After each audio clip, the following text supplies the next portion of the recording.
GM friends, this is Drew Roberts recording live from the swamp. I haven't had my one mug of coffee yet, but how y'all doing? I'm trying to decipher this text that was sent to me in this video that I'm about to play. If y'all wouldn't mind, check it out and leave me a comment below if you can figure out what it means. Hope y'all doing well. Hope you got some stacked un-KYC Bitcoin, Satoshis, and see y'all on the other side by Yuga Labs. To most people, financial privacy is very important. But banks, big corporations, and even governments are having their records compromised. The undeniable conclusion is there's no safe place to conduct private transactions. Well, there wasn't one until now. Meet Monero. Monero is a secure, private, untraceable currency. With Monero, you are your own bank. Only you control and are responsible for your funds. Monero is private. This means businesses can keep their suppliers in secret, as well as citizens escape government repressions and nosy neighbors or crooks. Monero can also be selectively transparent, and you can choose who you want to see the transactions. Monero is dynamically scalable, which makes it very different from a Bitcoin. Also, the block reward will never drop below 0.3 XMR, and the nominal inflation will stay at 0.3 XMR per minute. Monero is decentralized. It has an active development community with more than 30 contributors. Take back control over your finances and start using Monero today. GM friends, I'm going to bring a couple people on. This was requested by Just a Dirt Road to get into how I do vibe coding. So I'm going to share my screen and kind of go into really I do spec-driven development with kind of like an agentic AI, LLM, predictive model workflow. So I can dive into that and kind of what software I use. And it doesn't have to be my exact setup, but just kind of the concept of how to set up the command instead of a prompt is the way I recommend. So GitHub Spec Kit, or you can look at mine, github.com/Drew Roberts /spec, SPEC, like a specification. So spec-kit is what it is. So here we go. Dirt Road, I see you on X. I sent you in the DMs the link. So hop up here. Let's bring up Tech Monk. And we've got Meow. Y'all don't need to show your video. We can just hop into discussion like we're on a next space, but we'll just be on here. So how y'all doing? Tech Monk, can you hear me all the way out there in Nigeria? Technical difficulties in Ooga Booga land or down in Lego land. Meow. I saw you come off mute. Can you come off mute again?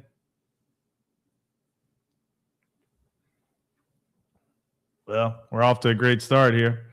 Let me pull up my screen, and we'll just hop into it that way. So anyway, here's my setup. I'm on my own custom version of Linux, Arch, by the way. So let me pull in here. So this is I mainly use like the command line. So here I'll show you. So mainly hop into like my code directory and then look at my project on here. So like I would change into like my main protocol back end that I use for just about every project, at least my personal projects and some of my clients is W3RD. So I can show you that. And here is like the Git history, kind of version control of the code with what changed and where, and you can kind of see how many lines of code in each file were changed. You can see the green is lines of code that are added, and then red is deleted code. For this one, I'm mainly doing, this is probably a good example because I'm doing with this commit, I created using AI, but I created a spec document right here. So it's probably not the best way to show it to you. So we can get into that later, but let me pop over to, back over on this screen. So let me hop over to a new window and I'll just close it up. All right. So if I go to the browser and do GitHub, let's go so GitHub, that one is probably a good example. So github.com/Roberts, W3RD, and can pop in that way. And so this is, pull it up full screen. I can even put this down there. This is the code base. So I use Git for version controlling code is by Linus, who created Linux. It was the operating system I run on all my machines. I've got probably 8 different machines running this operating system. And you can see that at github.com/Drew Roberts /Linux. I use Arch, by the way, Linux, the main Linux kernel, Arch, and then I pull in a bunch of packages, repositories. Technically, I'm just a layer on top of Omarchy, which is from DHH, David Heinemann and Heinzer, the founder of Ruby on Rails, kind of created for his staff an operating system that's kind of designed for programming, for programmers, for developers, for on his own staff, with Basecamp and 37 Signals is his company that they run. And so I use his, but then I run my own bash scripts on top of it, taking out a bunch of his bull crap and then added in the things that I need, adding in a Postgres server, and just kind of my own custom dev environment. So then I can wipe any of my computers anytime and throw that USB-C in or go. Like, I get pretty much all my devices now are from pawn shops. I mean, this one is the high-end laptop that I use. That's like a $3,000 laptop. It's like a gamer, way overkill. Like, I don't need that. I have it just because I got it, a number of years ago, probably about 3 or 4 years ago. But now that I've got my own custom operating system, $200 used laptop from a pawn shop is all I need to do kind of my whole coding workflow, because the operating system is real lightweight. And when you take off Windows or Mac OS, it just runs so much smoother. But that's a whole side topic. But within a code base, or code repository is what we call it, you've got, and even if you're vibe coding and using, Claude Code or any of the ones, I like Open Code, the founders of that one, not OpenAI, and not OpenClaw, which is now part of OpenAI. But Open Code is another app that you can change out your LLM that you're using for it, and you can use your own local machine, your own local like Gemma 4 model. And then the other thing that I like using is, like what I'll show you in a minute, is VS Code with GitHub Copilot, and it allows me within the code base to even do a pull request and assign it. Like, so if I do close pull request on this one, anyway, there's 157 of them, so maybe it's a bunch of dependency bumps. Some of these I've assigned to Copilot, and they'll run it just within the GUI, the user interface here on GitHub to do the pull request, to write the code based on my prompt. So that's another way to do it as well. So, but anyway, it's called version controlling your code. It allows you to run multiple branches, keep updates. It's really designed for teams, which is great. When you're project managing with AI, you can have one computer, one AI agent, or throw it up in the cloud, or kind of run asynchronously a bunch of code being worked on the same project, and you can version control them all in. So even if they've all worked on the same file, you can kind of approve how those changes are made in there, and most of it's just automated. You don't really have to do any manual decision as far as the changes made to a file when you're merging the different branches of the code with the pull requests, within the commits. The commits are the changes to the code that are saved, and then the pull request is when you're ready to take your branch and merge it into the main branch, which used to be called the master branch, but then everybody got sensitive, so now it's the main branch. But anyway, everything should have a README I find it helpful. And then I use a docs directory, and within there, I'll put a lot more details about the code base and just kind of written form, mainly because it helps train the AI.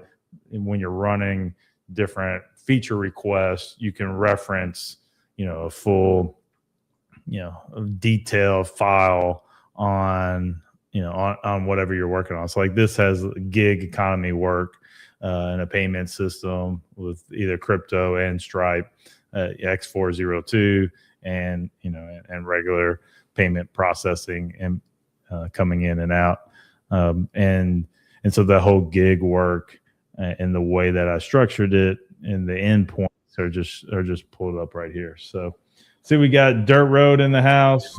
Meow, can you hear me? Are you there? And so the whole gig work. Meow. All right, Dirt Road, you came off mic for a second. I heard a little background. How you doing?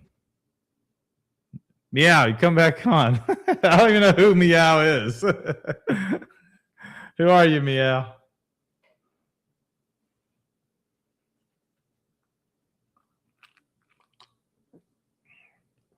Yeah, cryptocurrency degenerates, degens are not the most technical savvy, even though you would think they would be with blockchain, but most of them are just shitcoin gamblers in the saloon, shitcoin saloon going on.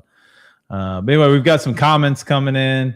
Finzi KTV, active on YouTube. Links, yes, LYNX. That's TikTok's framework that is much better than React Native at dual threads. So Links class. The Links is a better way to build mobile apps for iOS. Within instead of writing and having two separate code repositories in different programming languages, with Kotlin for Android and Swift for iPhones, and then another one that's an extra reserve Kotlin for Graphene OS, Ethereum operating system, the EthOS. You can with Links. With React Native was the first one that came out, open source from Facebook, and Zuckerberg's system allowed you just to write one code base, and you could do the same thing with your web app, and you can share components across it, and you kind of essentially have the code base all somewhat be together. Most people run two separate repositories, but you're not having to run a bunch of different code bases, and you can kind of get a little more mono repo. And then the other way now is TikTok. I think it was just back in January, February, came out with Links, LYNX, which allows more that the concept within web applications is it's always best to server-side render everything you can and then do minimal interactivity on the client side with JavaScript instead of having no server-side rendered display. Just do one div as a SPA, single page application, which is just a DOM manipulation in the browser or whatever. And React Native is essentially just a browser, kind of like Electron, React on Electron. Anyway, that's another rabbit hole. Links I like better because I like the mentality of server side rendered dual threaded programming when it comes to that. So shout out to FimZK TV, who knows that, and his last comment is he is present. Dirt Road, you with us now?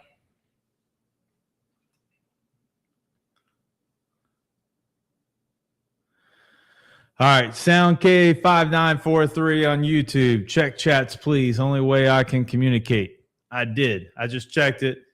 You didn't really communicate anything, but maybe in your next comment, have something to say or a question. Questions is probably the best if you're on YouTube, Twitch, Kick. I was going to live stream on Pump Fund, but I didn't feel like launching a token. I was going to and give Dirt Road all the money for his little vibe coding project. But Dirt Road was having technical difficulties, and I had the StreamYard thing ready to go, so I brought this laptop out, ready to launch. But we'll do that on the next one. if y'all want a shit coin to trade while I'm rambling, and we're vibe coding. So I think that'd be a fun way to do it. Give a little bit more, utilities bearish, but a little bit more utility for a shit coin on that salami chain. I do what I do like about Alon, ALON. His pump fund is the best place within cryptocurrency to stream, in my opinion. So much better than YouTube and these other ones, because you don't have the live audience that is in a trading portal ready to click and do the things based on what's going on in the stream. So I think the other ones will eventually get there, but as of right now, salami is where you're at for that. So so somebody says, what is GitHub bot for? This is back to SoundCave, automated actions. Yeah, so GitHub Actions is separate from, and GitHub Actions is probably a little bit of a tangent. It's extremely powerful. I used it a lot. You can pull up my code base and look at like the way I do GitHub Actions.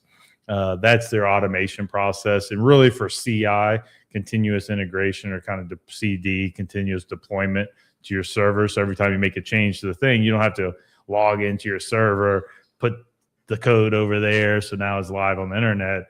You just automate that whole workflow, and it works really smoothly. I do a lot of that on my own local kind of workflow and into my own home lab. I prefer that, where I'm not relying on some big tech company like Microsoft. Fuck Bill Gates. But I do use they bought GitHub, so I do use GitHub, and I now use VS Code for my IDE.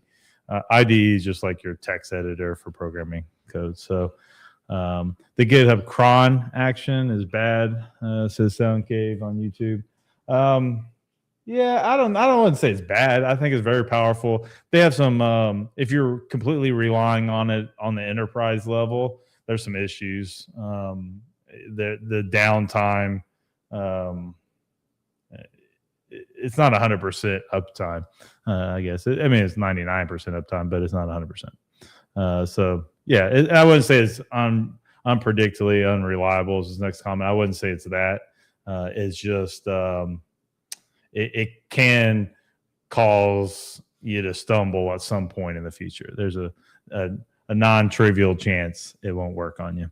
And if you're really relying on pushing code out to the cloud, it may not be the most bulletproof way to do that. So I wouldn't worry about it at all unless that code push is going to impact your business with millions of dollars worth of revenue. Then you can look at more bulletproof ways to do it, and really just backup plans. If it fails, you've got a backup plan to go that you just run within a hook. Anyway, let's get into the actual. So let me close this out and then go into VS Code. So here, let's open up a folder within my code directory. We'll do the same code base. This is kind of my backend system. Oh, it's over on this other monitor. I got to close it out. All right. So file, open code base. Where is it?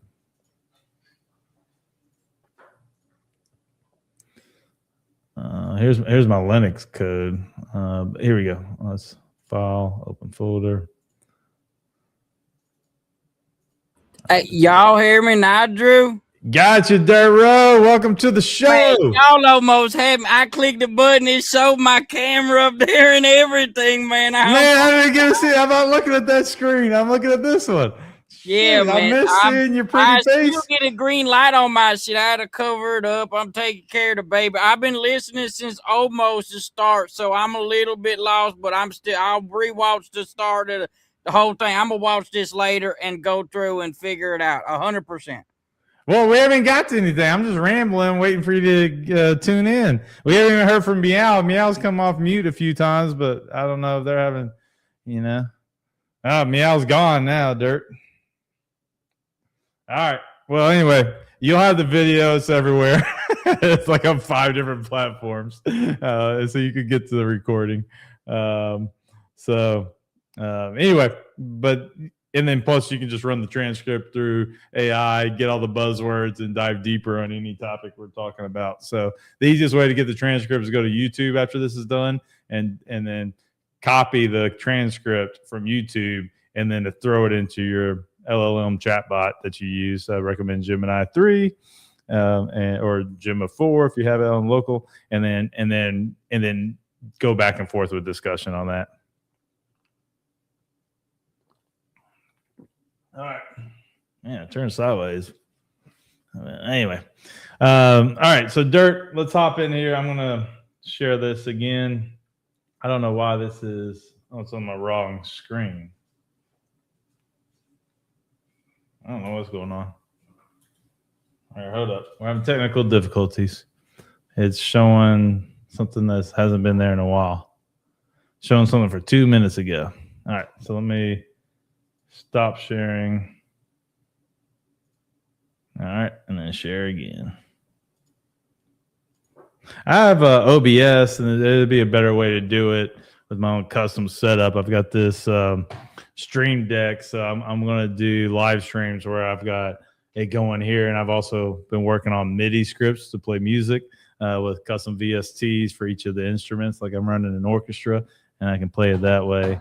I don't know how to show you like the other audio equipment and video equipment. I can switch screens. I could just anyway, I don't need to get too advanced. It's not really advanced. It's just me messing around. We've got a pseudonymous entity that just came on stage. Would you like to speak? You pseudonymous entity, Dow?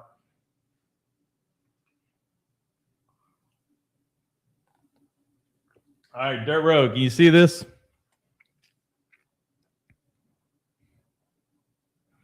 Yeah, I'm going to go to, this is the one I'm working on. This is an application process feature, specification document. Here, so let me pull it full screen so you can see a little better.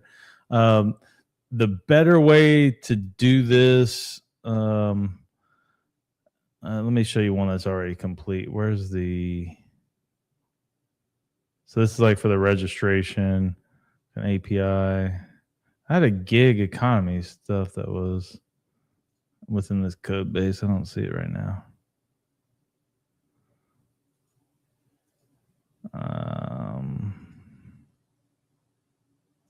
Let me see.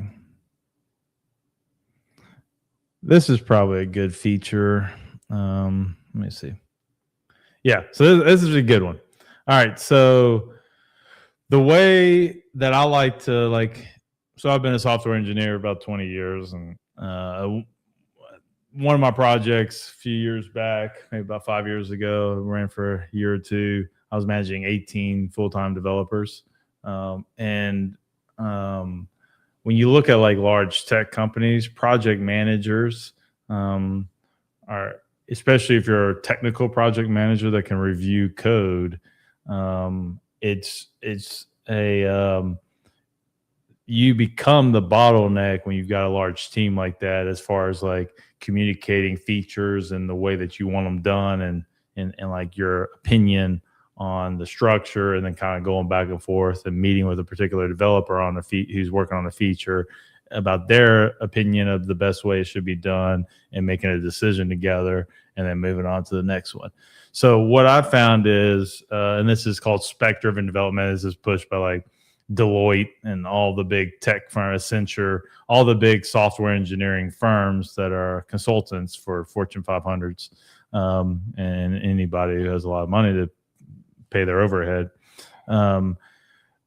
The way that you manage projects and with software engineers, developers to write code is, it's like a construction site. Like if you're building a skyscraper and you're the engineer, you need to create the specification document, the blueprint, what type of material list they need, all the things that needs to go into making the building like in the Plato's chair version of how you envision it.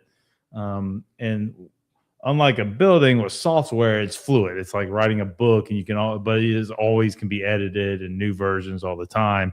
And you're just writing a bunch of words together in a specific syntax, and explaining and creating functions in there, and where you've got input and output, and it runs through a process and then goes out the other way.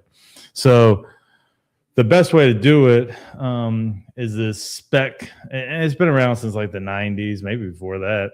The specification way of doing it, it just is so time consuming and so much overhead. Most projects is not worth it. But now with AI, you can generate this with AI after you go back and forth like I use Gemini 3 in a chat bot. You can go back and forth with AI and generate exactly what you want it to do. And so you've got the feature, and then you create like the user stories. And then once you've got this thread with like AI, and I use a lot just over here on the side. I just throw it into agent, not into agent mode, this ask mode. And then I can select with Copilot over here. It's just a wrapper on top of LLMs. So I can select Gemini 3 for all my discussions. And then once I get to the kind of the core concepts of what I want, I get Gemini 3 to create this document and these next steps. And then when it gets to writing the code, I switch it in here to Claude Code, and then run a command to Claude Code, which analyzes all those documents and then just starts going through the task list. And like, and maybe I'm jumping ahead here, but like, here's a task list for this feature of what I sent to Claude Code. And it's 540 line, I don't know how many tasks it looks like. Some of them, this isn't too long. Some of them I've gotten over 1,000, almost 2,000 tasks. This one looks like it has 140 before the polishing on the tasks. And so then Claude just goes through one by one, and then when it's completed, marks it as X, and then goes down the next one. And so I just let it run over here on this chat side of the screen, and just let it run that way. And so you can run commands to it. So for once I get the discussion the way I want it on like what I want this code, this new feature. So like for this example, it's my dog's all over me. It's the API. So it's endpoints within my backend application to communicate with kind of a multi-tenancy, multiple front-end client apps. So like your mobile phone apps, your website, multiple websites with different brands, all can use my same backend that I've been working on for a while. And so the way I'll come in here is I'll use the spec kit approach, and I can go in here and create the specification, and then I copy and paste my discussion, or just leave a comment, say based on our discussion. And you always got to kind of keep that window tight, the context window. So you always just clear this chat every time you kind of get through a chain of thought. So that way, when you kick it over to other agents or other topics, you don't want to run just like a chat in the app. You want to create new chats like within the Gemini 3 app on your phone. So with this, the way that I've gone through doing it is doing the chat, creating this specification document, and then you create from there, you create a plan. So the specification document is more like, what are the user experiences? What's the thing that you want? It's real high level. I mean, you can get some detail, but it's more like the functionality of it. And then the plan is like what programming language, what type of code, as much details as you want. And then the plan is another markdown file. And this is all before you start any writing of code, because this allows me to go back and forth and saying, nope, you put this right here, and I don't think this database should have this tournaments table, or I don't think it should have, this section, or let's rewrite this. And then like getting each stage of this specification spec kit approach for project managing and creating your feature within code is really important. to kind of nail that down. So so you want this, and you can see this document ended up being 1,300 lines of code. I didn't even read. I kind of like skim through it. AI generates it based on the overview, and then I go through and make sure, like, like say like right here, it's saying 8.3 is a requirement. I'm just bumping up the requirement to 8.4. I think we're on 8.5 now, so I ended up bumping up to 8.5. Laravel framework of 12. We're on 13 now. Anyway, so it's got the different open source code packages I wanted to use.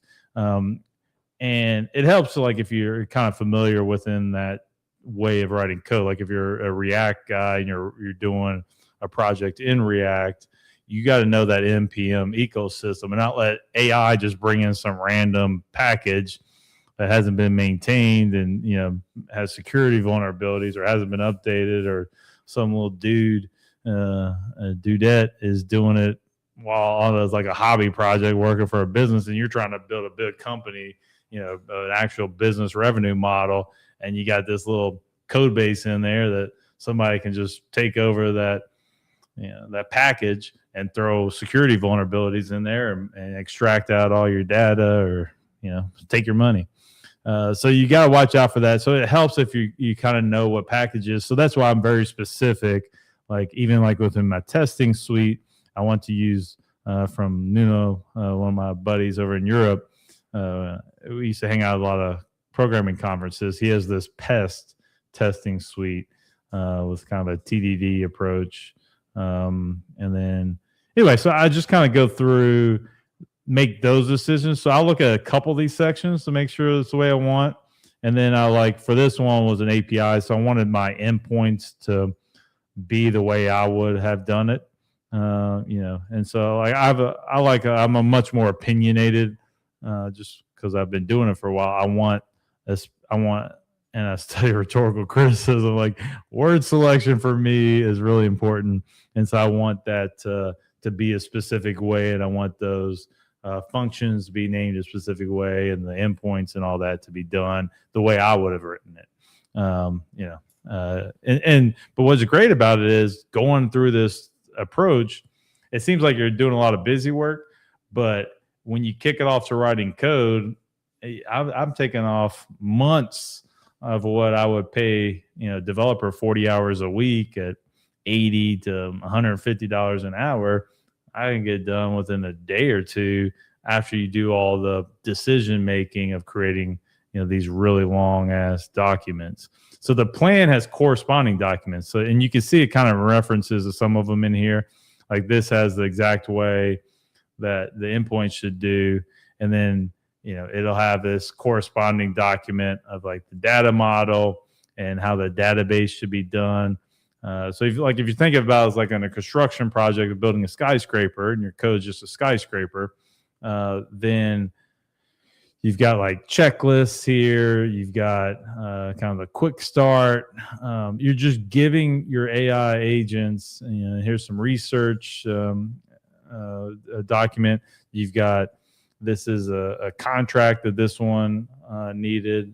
So a lot of my plans will have a corresponding contract, which is a specific way like the responses should be. So like what error codes it should throw. And I use a lot of, within my applications, especially on the back end, I use a lot of customized errors instead of just throwing a random ass server error. I use very detailed, specific errors if something goes wrong. So I like having those type of decisions done. And then it creates a checklist. These are all the requirements. So you can see like content quality, the completeness of the code, the feature readiness, the validation. And this requirements is used by creating your test suite of the code, which will go and check each page if it's a web app. In this case, it's the API endpoint. So it'll go check, your test suite will check each one, run some data in, with the endpoint and try to see what it gets out. As your IO on the output, your test suite in your code base. And like if you use PEST, if you're using Laravel and you use PEST, and JavaScript has Jest with a J, you can get your test suite. Like if I pull that up here in the code base in my test suite, you can get very specific. So like here's the agents. So like that one's not. I'm trying to think of one that would be. All right, so for agent discovery, so this is my way of running projects. I'm building my own project management CRM type of system. Is what this W3RD code repository is, and so like the way that you want the test to work, you want it to run. So like I don't have on this machine, my streaming machine, I don't have my system set up. I have the composer install and all that stuff. It take a little while. When you run the test, it just runs right through and it's in plain English. So agent discovery. So agents can find an available agent for a specific game. It returns null when no origin agents support the requested game. I'm kind of like gamifying gig work. So like if you think like an Uber driver, kind of creating like for a landscaper, kind of making it gamified, the checklist of going and doing the work in the real world and getting paid in crypto or through Stripe or whatever, direct deposit to their bank account. How to gamify that and kind of make it a little more fun and when you're for what I want to do with project management, I'm doing a little like real world kind of like manual labor with this, but I'm kind of making it flexible for that. I'm doing more like software engineering and that type of stuff with agentic design patterns and specialized agent and kind of like workflows, essentially processes, microservices. And each one of those, I want it to be doing a very specific task that automates away a whole suite of things and gamify that through it. So that way I can kind of rate them and give them points and scores and know which ones I need to improve, what processes. So the tests here will like skip agents that are currently busy in another game. So if it's running another process in the system and this new gig comes in with gamification service comes in, it won't assign that agent to it because this one's busy. That server's running and it's running over here, so it's not going to run it into the new one. But anyway, all I was just showing here, not how the system works, but within the code base, how the test suite should work. So then I don't have to really play around with the code. Like back in the old days, you'd have to manually go in, click the button on every, I forgot on this page, this button. Now I got a bug on the website because I put it live on the internet and that button don't work. That should never happen. Like your test suite, your way of thinking about your code base, if anything that you want to make sure works, you just have the AI agent put it in a test suite and say, click these damn buttons. And if it don't work, give me an error message, show red that it failed. And so I don't push it up to production. And then you can see like when I run it on GitHub, I lost everything. Where was I? There we go. 8. So now when I run it up on GitHub, I can make sure that it's done the correct way. So like if I open up the GitHub workflow here,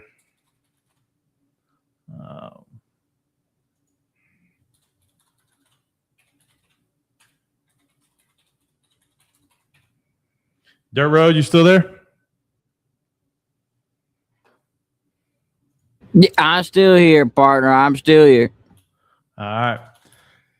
So I'll show you just real quick. And I know this is much more than what you need to do when you're using Claude Code, but I'm just kind of showing you would ask how I do vibe coding. And I don't really vibe code.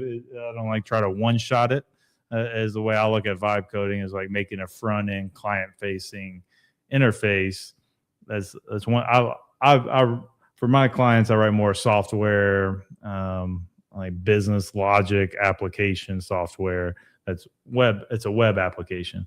So it's connected to the internet and then it's got endpoints. So then all the front end stuff, you can kind of get into vibe coding a little bit more, but it's a lot easier as far as all that logic, to have all the logic server side rendered and then have the client side real lightweight and lean, so you're not running AI and having all the issues and bugs on your websites and your apps on your phones, or even your desktop app, having any type of issues that should have been just resolved on the back end with tight logic testing. So like if I would look at I'm trying to look at like one of the pull requests to show you an example of like the test suite running. Yeah, if I go to one of these pull requests, I can actually probably just do the one we were just looking at. All right, so closed. Well, this project I haven't worked on in a while. I just kind of got excited about it again lately after stalling on it, not knowing how to do a couple event source database structure that I was trying to work on. So you'll see in here, like this one right here. So this GitHub Actions that we were talking about in the comments, that SoundCave. You've been leaving some comments. I'll get to yours in just a second. Let me finish this up with Dirt. You can see in here the GitHub Actions. Whoops. Oh, shoot. How do I go back?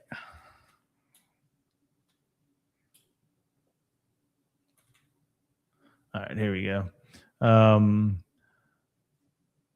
Back. All right, so on these test suites, like here we go. This is a good one. All right, so here's my test. It also links the code, which is making sure like the formatting, the spacing, like if you did spaces versus tabs, that kind of whole Silicon Valley HBO show, funny scene. Like all that's done automatically and has been for a decade. It's great. So it'll adjust the format of your code, and that's what this linter does. It does it all automatically, because especially like when you've got different programmers, people do code and write it and space out lines and not put spaces and things and not use tabs in different ways, and it just makes the whole code base according to whatever style you want and that you kind of put as your standard. It just makes it all consistent throughout the code base. But here's one of the tests. If I can click on it, the logs are not available anymore. All right, whatever. It's too long ago. But anyway, it'll show exactly the logic going through of all the tests within this pull request, within this feature, which would be the whole, because it runs everything in your code base. So all the tests you've ever created in the code base. So if you're creating a feature about, whatever, change this button, and it breaks something else on your website, it'll let you know when it runs the test there. And you can see in this case, they failed here. And I wish I could show you the details, but it's just PHP stand. Anyway, those are all side tangents. So that's the concept with keeping your code base, your repository neat and clean and orderly, and not having as much technical debt and issues with squashing bugs that can take days of time when it's one little simple, you forgot a colon in the semicolon in the code base somewhere. It takes care and it finds out all that stuff before it becomes an issue. Pseudonymous entity, are you there?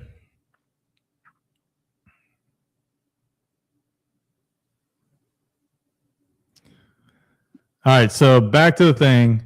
Your code base has an overall constitution. Like you think about the Constitution of America, like what's your big picture? What's your mission statement? What are you trying to do with your code base? No details, real high level.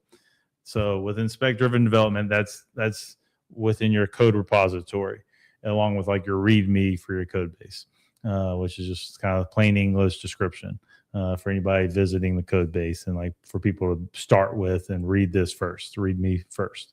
And then you've got the constitution for your code base, what your project's about.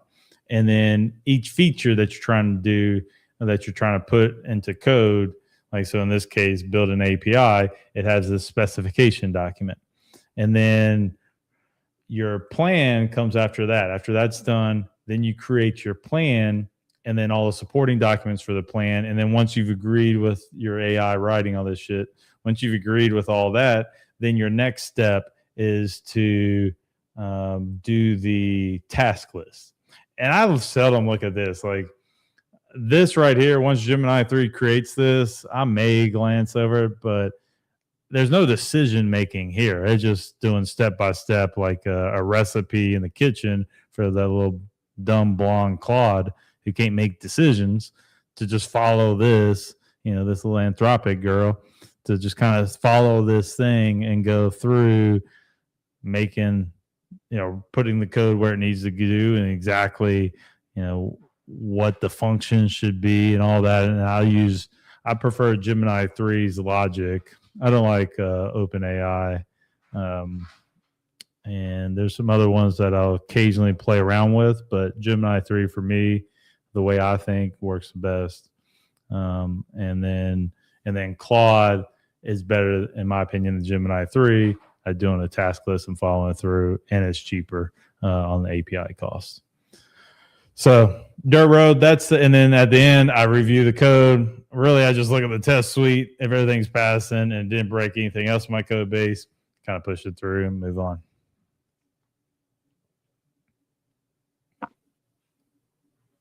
So what do you think, Dirt? This is a lot more complicated than shit I was looking at, but I told you I'm a developer. Yeah, I'm definitely like, holy shit, there's a lot of tabs and folders and fucking damn. Yeah, just keep scrolling. How long you scroll for? This is the task list. You gotta give Claude a lot of directions, man. So this is 540 lines on this task list. Some of them, like I said, can get much longer, a few thousand task list lines. And then all the other documents, they're however many lines long. 900 lines here, 1,000 lines here, 1,100 there, 355. And you got all these lines of it. Just kind of is, but it's English. It's not like this is code at all. This is just explaining, and it's a markdown. It's a text file. This explaining, it's creating the prompt for you to send over, like the context, the details, and now you can have, for prompts and context windows, some of them are up to 1 million tokens long. So 1 million tokens for context, that's essentially like Encyclopedia Britannicas. You could have like a full Encyclopedia Britannica. You could have like 10 of those, like a full all the books series. You can do 10 of those over. So you can give AI a shit ton of information now, and you got to leave some room for information because it's got to read all the, the potentially millions of lines of code in your code base. It consolidates that down with like keywords. So like it knows it's this Laravel version 13 for the like a PHP programming language framework. It doesn't need to review all that code that you've imported from that open source project. So like the other thing I like doing is if I'm going to do the same thing in a bunch of client projects, I'll do my own code repository package for specific functions as an open source package that can be used on all my clients or those that need that functionality. All right, you get Dirt. So VS Code, Visual Studio Code, is free, this application, and you can put it on your computer. And then you play around with it. If you don't like it, go back to Claude Code. But I recommend doing this, and then GitHub Copilot is having a free GitHub account even on Claude Code, so that way you're version controlling and saving your code. In case it messes up, you can just roll back to the previous your previous version of the draft of like if you think of it like a book, the previous draft of that book or paper, that's your code base. You just roll back, and then you can run a bunch of them simultaneously, a bunch of different agents, and move a lot quicker. How this agent work on this thing. Over on this computer, it's working on the same code base, but on this feature, and this one's working on this one. And you just kind of kick them off and start and go hang out by the pool and come back in and check it in an hour or two and see what was done. And then not communicating to the agent in prompts, but really diving into commands, which I don't really want to go down that rabbit hole, but essentially it's just a command is just a way to say, go look at all these files in these orders, look at the Constitution first, then look at the specification next, fully understand, go review the code base, and then come into the implementation plan, and then go to the task list, and then start at line 1 in the task list, make sure you check it after it's done, and just work your way through. Like that's, and I don't have to type any of that out. I just do that, and it does what it needs to do instead of, putting a command in there. I mean, into putting a regular prompt into it. All right, Dirt. You may go to these YouTube questions. Yeah, I'm here for it, man. I'm just gonna sit around. I'm getting the VS Code thing right now. I'm gonna get a few things set up right now while we're and live. GitHub, having a GitHub account, or there's other ones. I hate Atlassian. I hate Microsoft too. I don't know. Getting but GitHub is the main one, like the Bitcoin code, the Ethereum code, all that's on GitHub. Yeah, I'm gonna get that, and I'm gonna talk to you about what I was doing private too. Like we do a normal call soon or something. I'll just tell you we what don't I've have to been do a doing live and show stream. you my We can little do bullshit I've been working on. It's nothing crazy, but I'll show you. Yeah, we can do an offline call whenever you want. All right, so somebody says this is back to Sound Cave. What can you talk on what your monthly AI budget is? It depends on like what the project and client. Right now, I'm not spending a lot on AI tokens. I do Copilot's like $35 a month. I was just using that. It was really slow to use Gemini and Claude through it, like back in the fall and through the spring. Last month, it went to usage tiers. So they're charging the third-party APIs through GitHub Copilot to you. So, I'm not using open AI and closed AI shit.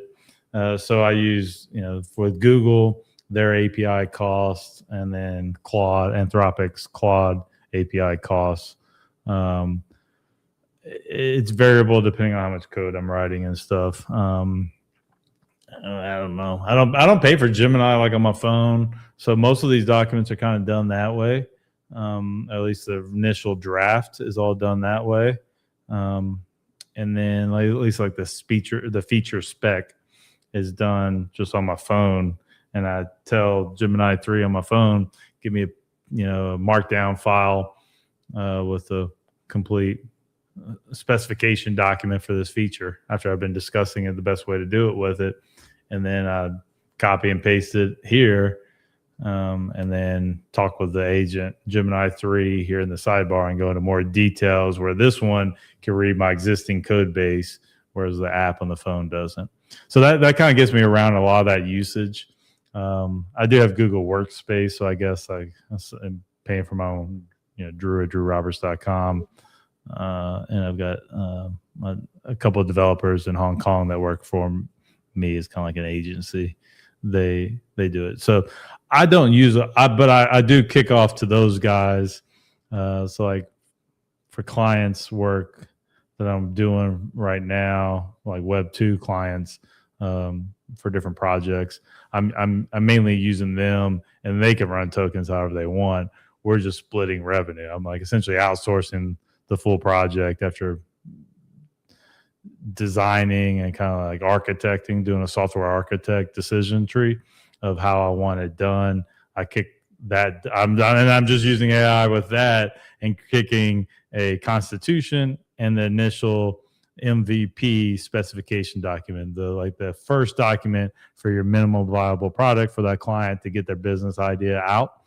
I'm doing that, and then I'm kicking it overseas, and then I'll let them talk directly through the client. The client doesn't always know they're not talking to me because the email is like dev@drewroberts.com. I just tell them it's my developer computer over there. But really, and it is over there. It's just a guy is remotely logging into that shit from Hong Kong. Kai Wang, shout out to Hong Kong kid Kai Wang. Oh yeah, he's moving the mouse on it right now. So anyway, so that's the way that I've done it. So I don't use personally a lot of AI costs. Like I know, like the guy that started OpenClaw last month, he did $1.5 million in token usage. At the, we're like 90% subsidized with AI tokens right now, and he did that with OpenAI, which I think is why he let them acqui-hire him just so he can get free tokens. It's ridiculous. So that's the answer to that question. So like maybe $100 a month, $200 a month. That's it, and do a significant amount of revenue.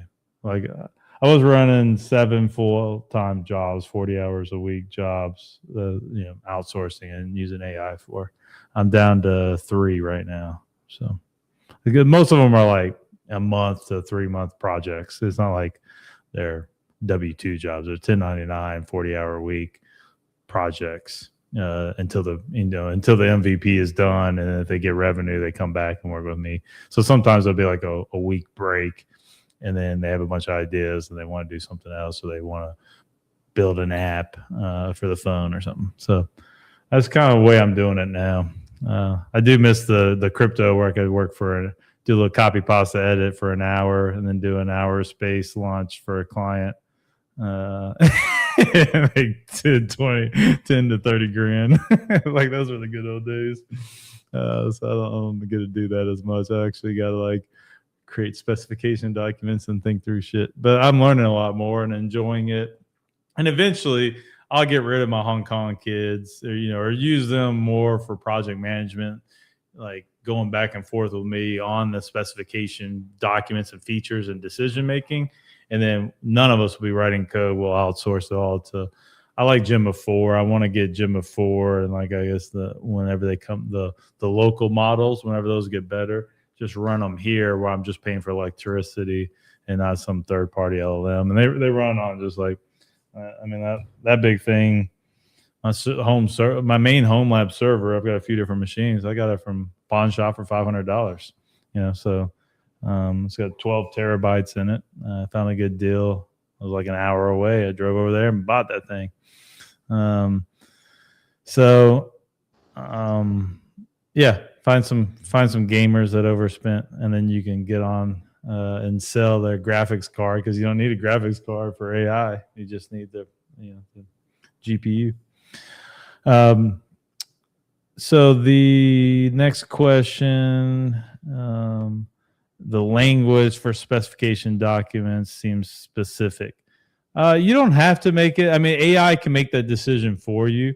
I have a very specific way that I like doing it, because I know a lot of the maintainers of open source code, like Frake in Belgium, who runs Spotty.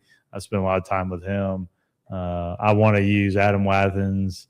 I'm very specific on like CSS, the styling. I want to use Tailwind, the latest version from Adam Wathan. I spent a lot of time with him at conferences before he came out with Tailwind CSS. Caleb Porzio, he used to work for me for about a year or two. He started Laravel Livewire and Alpine.js, and I just really like that way of thinking. He's one of my favorite programmers, complete genius. And then I really like Taylor Otwell. We don't get along personally. He doesn't allow me to those conferences anymore. Hasn't for like 5 years, 7 years. I haven't been allowed to go, but I went for like 5 straight years. I hired all this team as open source maintainers and got shit into Laravel that I wanted for like projects I was working on at the time. But Jason McCreary's got Blueprint and some projects I like. Matt Stauffer's got some good stuff like for local development setups. So I just know a lot of these guys that run these open source projects that I know are really well funded. Like Laravel, somebody just gave to them. Like there's not a business, there's nothing to buy. But they just gave them $55 million. Like, hey, make this, increase the security, make it even more bulletproof, hire all the developers you want. And like, great. And then I like, for like the admin panel, I like Filament, Filament, PHP. It uses Caleb Porzio's Livewire. It uses Adam Wathan's Tailwind CSS, and like, where you and when you create something, you just push it down. You push it downstream. Like, hey, essentially, like, I don't have $55 million, but I used to give them quite a few $100,000.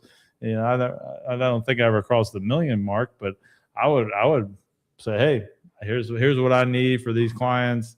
I want this bulletproof. Here's the way I think of it. The best way to get it done. I don't want to keep maintaining it for all of them. I want to pay you to put it in your package and maintain it and make sure security is airtight and going that way. So I think just the downstream open source, once you kind of develop relationships with these maintainers of open source packages and you start sponsoring them, I think that's the way to go. You want to get where you're just doing that, like with my operating system here that you see on the screen. You want to get to where you're just like, I don't like touching my mouse, and I like the way of just kind of popping around and doing things, just popping it out, and going in here to an app and just using my keyboard, and I can do like I'm using the Go XLR right now, so I can just pop into Go XLR. It opens up on this other screen because that's where it is right now. So anyway, but you get the thing, and like I can change the style real quick. Like I like let me see what themes I have on here. What's another one I like? I like the Socket Jade's the one I got. I have a Mars one that I like a lot. Tokyo Night's kind of fun. So, I can change the style. It changes, you can see now with the menu and stuff if I open back up.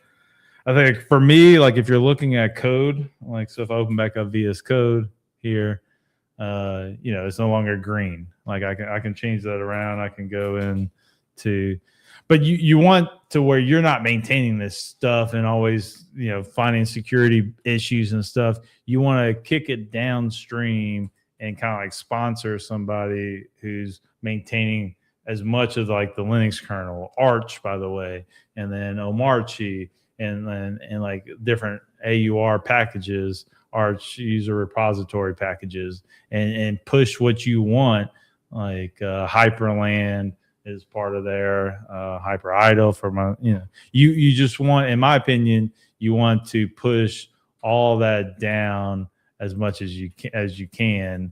I want to show you I'll show you the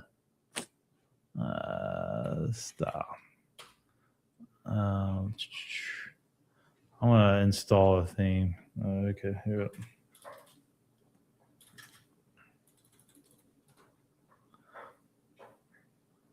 go. Let's see.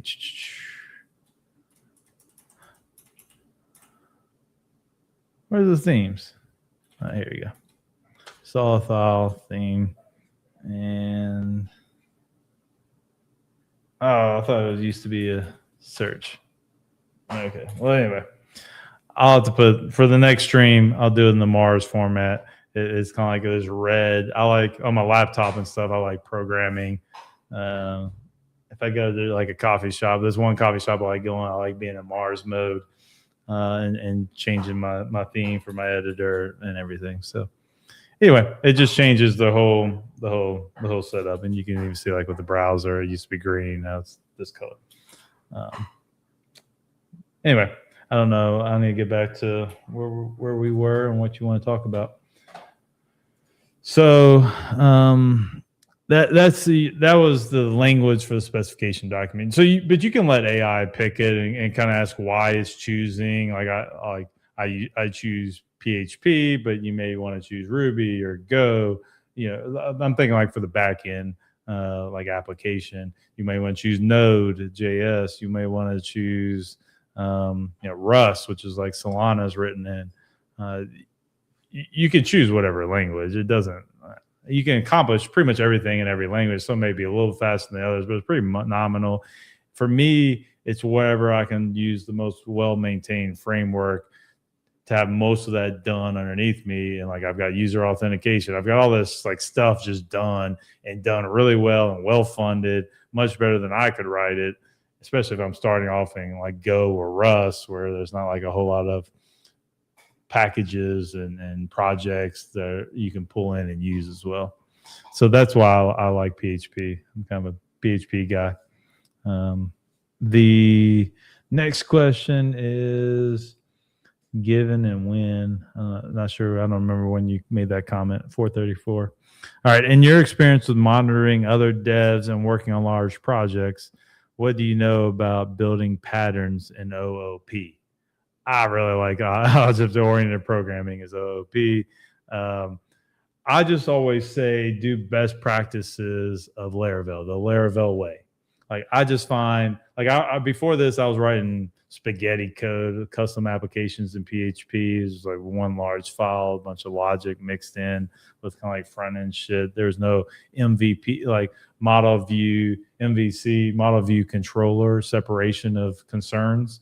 Like you want your view to just be real lightweight, no logic, no decisions, and just like the styling of how it looks on the front end, or or out to the user experience, the GUI, and then your model has majority of your logic, and then your controller kind of route is like more of your router, your orchestrator of what information gets pulled out from that logic and sent to the front end view in the right way, format and everything. Kind of like think your controller is like really your API. If you kind of think about a modern web development. So that's for me is the best way I like thinking about it. Oh man, I just realized this whole screen, all the stuff I've been doing hasn't been showing on the pseudonymous entity. Are you there? Do you want to speak on this live stream on your account? You came off mute, but I couldn't hear you.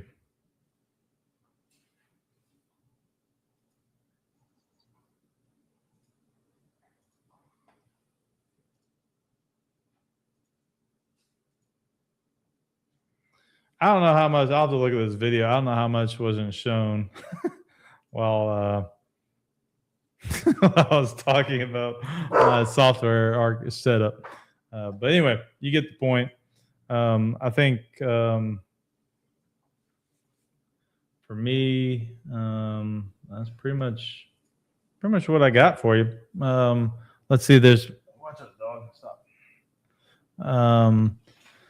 Spotted the factory pattern in the code, says Sound Cave. Yeah, Sound Cave, we'll have to hop in a little discussion as far as like some of the way I like to, my opinionated way of doing programming. But check out my GitHub. I think I've got like 500 code repositories, all not really open source, but just open for the public. And a number of them are on like packages and npm.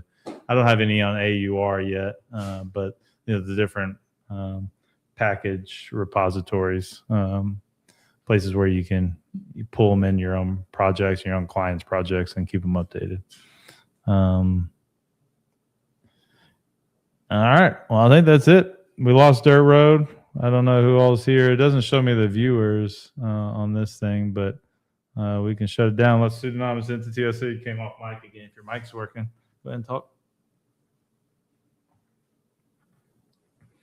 Got another comment. Sound Cave, great conversation. Yeah, I appreciate you tuning in and staying for the whole ramble. Hopefully it was helpful. Oh, we got some private chat. I didn't know this was in here. Meow. GitHub cron action almost killed me. Hi, just the dirt road. All right. Anyway, I will set an outro video. I like Tom from Georgia. This is when he was 12 years old, mansplaining to you what Bitcoin is about 15 years ago. Enjoy. See you on the other side of the swamp by Yuga Labs. This is a Bitcoin. It is pretty much, it's a peer-to-peer virtual currency. Let me see if I can pull that up right here. So, what is Bitcoin? Bitcoin says just that it is a peer-to-peer. Bitcoin is a peer-to-peer currency. Peer-to-peer means that no central authority issues new money or tracks transactions.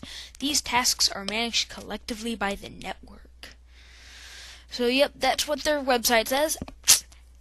But pretty much, you can trade your real money, like real money, for Bitcoins, which are files stored in your computer, or flash drive device, any sort of device, and they can be used as money on certain websites, etc. In fact, I have a list of the websites that accept it right here, and there's a couple of different ones, such as, there's one that actually, some of them were created for Bitcoin, such as Bitcoin Gadgets, which is a site that has electronic gadgets with international shipping at bitcoingadgets.com. See, there's a whole bunch of these. Well, let's see, for gift cards, you can buy gift cards with Bitcoin, Bitcoins at bitcoincodes.com, which sells Xbox Live, PSN, and Game Time codes. But now may not be the best time to buy PlayStation Network gift cards. Just letting you know. If you're watching this from the future, then a couple days ago, the PlayStation Network was hacked, and a bunch of credit card numbers were reportedly stolen. But anyway, also there's stuff like professional services, like Bitcoin consultancy. There's a whole bunch of different things. You can find that list at, if you go to bitcoin.org and then click on sites that accept Bitcoin, it'll give you the whole list. Also, I have the trading site up, or the share site, Bitcoin charts, and it looks like right now 1 Bitcoin is equal to about $8 US, which is and also about 7.5 GBPs, 11.5 Brazilian dollar, or Brazilian. What's the Brazilian currency?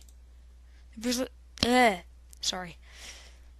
The Brazilian reals. Okay, sorry. Yeah, I'm not really good with the South America currencies. Anyway, so that's all pretty neat. But they're referred to, if you see BTC anywhere, that will generally be referring to Bitcoins. For example, 100 BTC. But a Bitcoin, like I said earlier, it's a file, or it's a binary number associated with a Bitcoin address, which is stored in a file on a flash drive, device, computer, whatever. So, and it says, I'm reading this site and I'm paraphrasing, but how are new Bitcoins generated? They're generated by a network node each time that it finds the solution to a certain mathematical problem, which is difficult to perform and can demonstrate a proof of work. And the reward for solving a certain problem is being automatically adjusted so that in the first 4 years, 10,500,000 Bitcoins will be created. And then the amount is halved each 4 years, so the next 4 years there will be 5,250,000, etc. And then, let's see, currently there is, let me see, sorry, this information, okay, wow, there's 6,220,800 Bitcoins currently in existence. And it says that around year 2140, the total number of coins will remain static at 20,999,999.9769 bitcoins. That's a lot of bitcoins.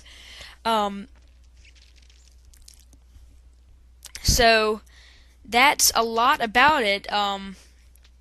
And then also, lots of people are wondering how can they get their own bitcoins to make purchases on these sites, or just to invest in them in case bitcoins become like an international currency.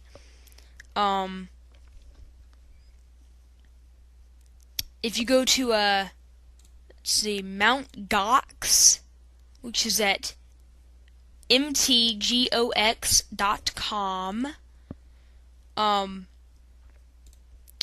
Then let's see, or you can go to just the bitcoin.org, and you can find it from there. But if you go to Mt. Gox, you'll get a page saying Mt. Gox 24/7 Bitcoin exchange, and then there's a little sign up / login button, and it says what bitcoins are. There's a buy bitcoins button, sell bitcoins, and advanced trading. And then it pretty much tries to convince you to make an account here by saying 4 easy steps. 1. Make an account. 2. Add some funds. 3. Buy or sell bitcoins. 4. Withdraw your converted funds. Sign up today. So, yeah.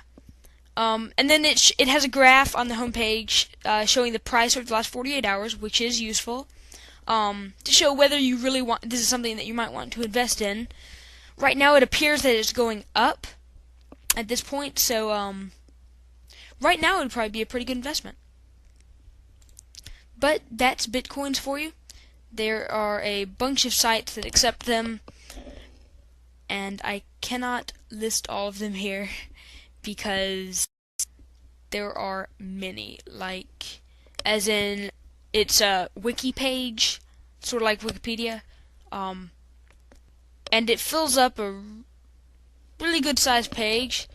Let's see, gosh, I can't even count them. There's a whole bunch of them.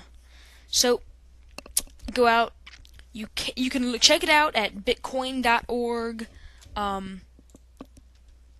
just check it out. It's really neat, a really neat idea.